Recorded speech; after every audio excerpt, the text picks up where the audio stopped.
चल रहा है जी पंजाब असेंबली में आज क्या एक्सपेक्टेड है? जी, पंजाब असेंबली के अंदर जो है वो आज इजलास समझे कि दरवाजे खुल गए हैं नौ मुंतखब अरकान असेंबली के लिए और मुख्तलिफ पार्टीज के जो अरकान हैं उनकी आमद का सिलसिला शुरू हो गया है।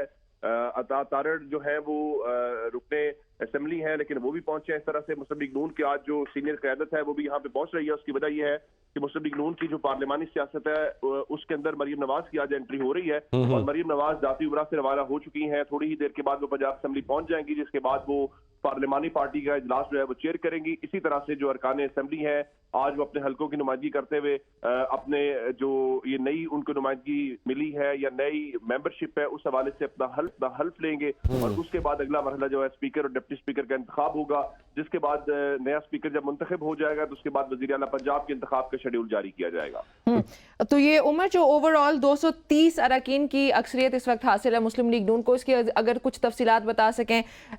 पीपल्स पार्टी की जानिब से 14 अरकान की हिमायत हासिल है, काफ लीग की जानिब से 10 और IPP की जानिब से 6।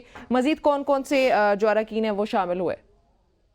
नून जो है वो सिंगल लार्जेस्ट पार्टी है और मुस्लिम लीग नून खुद अकेली भी चाहे तो उसके पास वो इतनी अक्सरियत है कि वो पंजाब के अंदर हुकूमत बना सकती है। लेकिन उसके अलावा पाकिस्तान पीपल्स पार्टी की हिमायत उन्हें हासिल है। इस निगाह में पाकिस्तान पार्टी की जो 4 नशिस्तें बन गई हैं, 2 बाद में उनके आजाद अरकान शामिल हुए